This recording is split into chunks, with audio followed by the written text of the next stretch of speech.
बंधु मैंने खूब शीघ्र आसूची नूतन वर्ष 2025 जार अपेक्षा आमे माने समस्ते करिछे। एही नूतन वर्ष रे आम जीवन रे केउ नूतन परिवर्तन हेबो तार अपेक्षा मध्य आम मानक समस्तक मन रे रहिछि। आपणकर जदि कर्कट राशि होई थाए तेबे भिडियोटी को स्किप न करी थरे मात्र शेष पर्यंत निश्चय देखंतु। आजिर एही भिडियो रे आमे माने जानिबा कर्कट राशिर व्यक्ति विशेष मानक पई एही नूतन वर्ष 2025 टी किपरि रहिबो। बंधु माने आम समस्तक मनरे एही उत्कंठा रहिछि जे आसिबाकु जाउथिबा नूतन वर्षटी आम मानक पई किपरि रहिबो। एही नूतन वर्ष रे आम जीवन रे केउ भली परिवर्तन आसीबो, केउ सब घटना घटिबो। आमर व्यापार वाणिज्य, आमर आय व्यय, स्वास्थ्य, शिक्षा, भाग्य, क्यारियर, आमर वैवाहिक जीवन, प्रेम जीवन एही नूतन वर्ष रे किपरि रहिबो। तेबे बंधु माने आजिर एही भिडियो रे ए समस्त विषय रे आमे माने विस्तार रूप रे आलोचना करिबा। कर्कट राशिर व्यक्ति विशेष मानक पई 2025 मसीहाटी किपरि रहिबो। कर्कट राशिर वार्षिक राशिफल उपरे आलोचना करिबा, कारण एही नूतन वर्ष 2025 मसीहाटी अन्य वर्ष परि एते साधारण नुहे। कारण एही वर्षटी रे चारोटी बड़ ग्रहंकर राशि परिवर्तन हेबाकु जाउछि, जाकी एक महासंयोग अटे। शनि, राहु, केतु एवं देवगुरु बृहस्पति एही 2025 मसीहारे निजर राशि परिवर्तन करिवे एवं एही चारि कोटी प्रमुख बड़ ग्रह मानकर केउ भली प्रभाव आपण मानकर जीवन उपरे पड़िबो से विषय रे आजिर एही भिडियो रे आमे माने विस्तार रूप रे जानिबा। तेबे बंधु माने जदि आपणकर कर्कट राशि होई थाए तेबे भिडियोटी को लाइक करे चैनल टी को सब्सक्राइब करि देबे एवं कमेंट बॉक्स रे भक्ति एवं श्रद्धार सहित जय श्री जगन्नाथ निश्चय लिखिबे।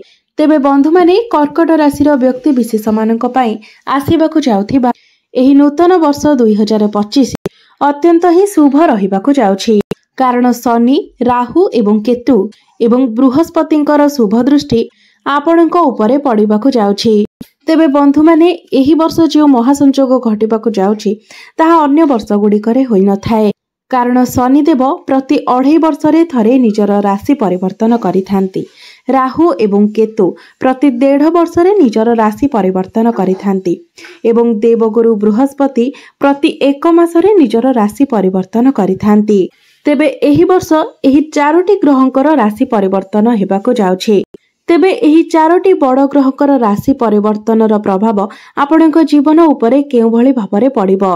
आपणकु एहा द्वारा शुभ फल प्राप्ति हेबो ना अशुभ फल प्राप्ति हेबो, ए समस्त विषय रे आजिर एही भिडियो रे आमे माने आलोचना करिबा।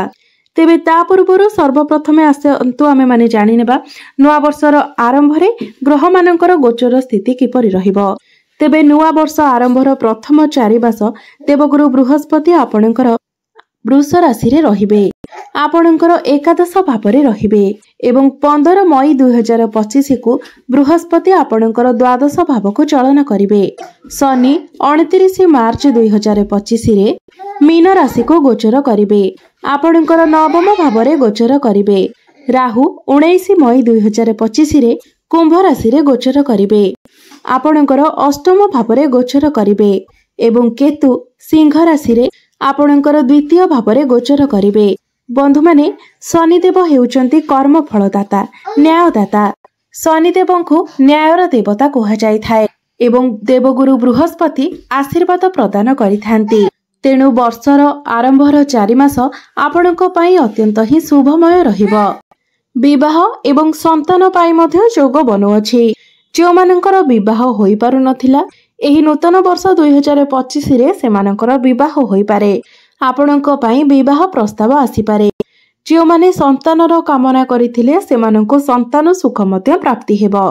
एहा सहित आपण जे कोनोसी भी कार्य निजर बुद्धि एवं विवेक खटाई कार्य करिवे एवं निजर आत्मविश्वास सहित कार्य करिवे, सेथिरे मध्य आपणको सफलता मिलिबो। 15 मई 2025 रे बृहस्पति मिथुन राशि रे चलन करिवे, जहा फଳରେ आपण कोनोसी घर, जमी, प्रॉपर्टी एवं गाड़ी मोटर आदि किणाकिणी करि पारंती। एही जोगटी बृहस्पतिंकर गोचर स्थिति पई बनुछि। तेबे आसंतु जानिबा 2025 मसीहाटी आपणकर आर्थिक स्थिति को नै किपरि रहिबो। तेबे आर्थिक दृष्टिरु 2025 मसीहार प्रथम मासरु ही बहुत शानदार रहिबो। धन रोजगार करिवार आपणको बहुत सारा सुजोग प्राप्ति हेबो। आपणकर आर्थिक स्थिति बहुत अधिक मजबूत रहिबो। अलग अलग मार्गरू आपणको धन रोजगार करिवार सुजोग प्राप्ति हेबो। बृहस्पतिंकर शुभ दृष्टिरू आपणकर कारोबार रे बहुत अधिक सफलता प्राप्ति हेबो। धन रोजगार करिबा पई आपणको नुआ नुआ मार्ग सबु देखाजिबो। आपण जदि कोनोसी व्यवसाय आरंभ करिबाकू चाहुथिले एही वर्षर प्रथम 3 मास भितरे आरंभ करि दियंतु। आपणको बहुत अधिक शुभ फल प्राप्ति हेबो। मई 2025 परे आपणको पई परिस्थिति बदली जिवो। आपणकर आर्थिक हानि देखा जाई पारे। एही वर्ष आपणको जीवन रे बहुत बड़ परिवर्तन हेबो।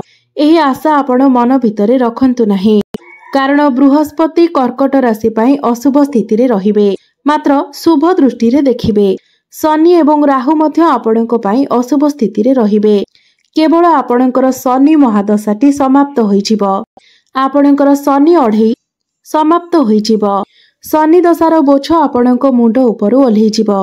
जो व्यक्ति विशेष माने चाकरी रे कोनोसी परिवर्तन करिबा पई चाहुछंती से माने एपरि करंतु नाही।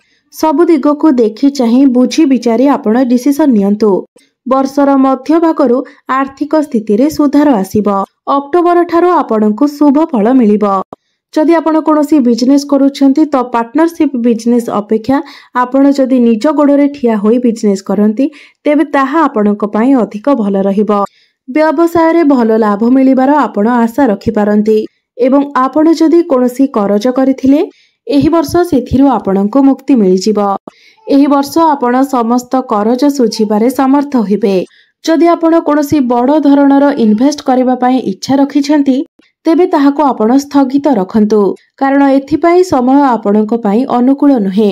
बड़ धरणर इन्वेस्ट पई विलंबरे हेउ पछे सफलता निश्चित भाबरे आपणको प्राप्ति हेबो। एही वर्ष आपण समस्त काम कार्य रे सफलता पाई परिबे। मे मास ठारू अक्टोबर मास मध्यरे आपणको पई समय कष्टकर रहिबो। आर्थिक दृष्टिरू मध्य किछि समस्या देखा देई पारे। वर्षर आरंभरू आपणको भल फल प्राप्ति हेबो एवं वर्षर शेष आड़कू पुणी थरे आपणको भल फल प्राप्ति हेबो। मात्र मध्य भागरे किछि समस्या देखिबाकू मिलि पारे। एबे जानिबा आपणकर क्यारियर किंबा चाकरी एवं व्यवसायर स्थिति एही 2025 मसिया रे आपणको पई किपरि रहिबो। क्यारियर दृष्टिरू देखिले एही 2025 मसियाटी कर्कट राशिर व्यक्ति विशेष मानक पई सामान्य समस्या पूर्ण देखाजिबो। जदि आपण चाकरी खोजुछंती किंबा चाकरी बदलाइबा पई चाहुछंती तेबे एही वर्षर आरंभ समय आपणको पई अनुकूल रहिबो। मध्य वर्षटी रे आपणको पई अशुभ रही अछि, सेथि पई मध्य भागरे आपण चाकरी को नै कोनोसी बड़ डिसिजन नियंतु नाही। चाकरी रे आपण परिवर्तन करंतु नाही, नचेत आपण समस्या रे पड़ी पारंती। व्यवसाय दृष्टिरू अधिक लाभ नहेले मध्य आपणको पई समय अनुकूल रहिबो। अधिक परिश्रम परे ही आपणको सफलता प्राप्ति हेबो। वर्षर शेष आड़को आपणको चाकरी मिलि पारे, पद एवं प्रमोशन मिलि पारे। आपण कोनोसी नूतन कार्यर आरंभ करि पारंती। कोनोसी पुंजी निवेश रे आपणको लाभ मिलि पारे। तेबे आपण कोनोसी बड़ धरणर पुंजी निवेश करंतु नाही। एबे आसंतु जानिबा एही 2025 मसिया रे आपणकर प्रेम जीवन किपरि रहिबो। तेबे 2025 हिसाब रे देखिबाकू गले आपणकर प्रेम जीवन रे उत्थान पतन देखिबाकू मिलि पारे। संपर्क रे किछि कटुता देखिबाकू मिलि पारे। तथापि भी आपणको आपणक जीवन साथींकर सहयोग प्राप्ति हेबो। कर्कट राशिर व्यक्ति विशेष मानकर वैवाहिक जीवन रे किछिटा समस्या देखिबाकू मिलिबो। बेले बेले आपणको मध्यरे मन मनांतर देखा देई पारे। एही वर्ष आपणकर प्रेम विवाह पाई आपणकर परिवार ठारू आपणको अनुमति मिलि जाई पारे। आपणकर पसंद उपरे परिवार लोकंकर मोहर लागि जिवो। जदि आपण विवाह को नै चिंतित थिले तेबे आपणकर एही चिंता दूर होई जिवो। अर्थात जदि आपणको निज पसंद अनुसारे बा आपणको योग्य प्रस्तावटी मिलि पारु नथिला तेबे एही वर्ष आपणको गोटिए भल जीवन साथी मिलि पारंती। अक्टोबर मास ठारू प्रेम संपर्क रे थिबा समस्त समस्या समस्त तिक्तता दूर होई जिवो। आपणको मध्यरे संपर्क सुमधुर होई जिवो, मजबूत होई जिवो। एबे आसंतु जानिबा 2025 मसियाटी आपणकर स्वास्थ्य को नै किपरि रहिबो। तेबे 2025 मसियाटी आपणकर स्वास्थ्य पई बहुत भल रहिछि। एवं स्वास्थ्य प्रति आपण निजे मध्य सजग रहिबे। पूर्व वर्षरू जदि आपणकर कौनसी गंभीर रोगर समस्या चलुथिला तेबे एही नूतन वर्षरे ताहा मध्य दूर होइजिबो। केवल ऋतु बदलिबार समस्या किंबा आलर्जी समस्या टिके देखा देई पारे, मात्र कौनसी बड़ धरणर स्वास्थ्य जनित समस्या एही वर्ष देखा जाउ नाही। तेबे बंधु माने आपण जदि प्रत्येक सोमवार दिन गंगा जल रे भगवान शिव शंकर को अभिषेक करंती तो आपणकर शिक्षा क्षेत्र रे क्यारियर रे उन्नति आसीबो। तेबे एही वर्ष आपण निजर कार्य क्षेत्र रे तर्क वितर्क करंतु नाही, अजथा आर्गुमेंट आपण का सहित करंतु नाही। आपण जेते दूर पारिबे ए सबरु दूरे रहिबा पई चेष्टा करंतु, नचेत आपण बहुत अधिक समस्या रे पड़ी पारंती। एही वर्ष आपणकर अनेक गुप्त शत्रु गढ़ी उठिबे एवं आपणको बहुत अधिक हैरान करबा पई मध्य चेष्टा करिवे। तेणु एही वर्ष आपण जेते दूर पारिबे जुक्ति तर्क ठारो दूरे रहंतु। तेबे बंधु माने एहा तो थिला 2025 मसिहार वार्षिक राशिफल। कर्कट राशि पई किपरि रहिबो? तेबे अधिक शुभ फल प्राप्ति करिबा पई आपण प्रत्येक दिन महादेवंकर आराधना करंतु। प्रत्येक सोमवार दिन भगवान शिव शंकर को गंगा जल रे अभिषेक करंतु एवं प्रत्येक पूर्णिमा दिन चंद्रमांकर दर्शन करंतु। आपण को शुभ फल प्राप्ति हेबो एवं एही वर्ष रे आसुथिबा अशुभत्व गुड़िक मध्य दूर होई पारिबो। तेबे बंधु माने 2025 मसियाटी आपणको पई शुभमय हेउ, मंगलमय हेउ, एहा ही ईश्वरंक निकटरे मोर प्रार्थना। धन्यवाद।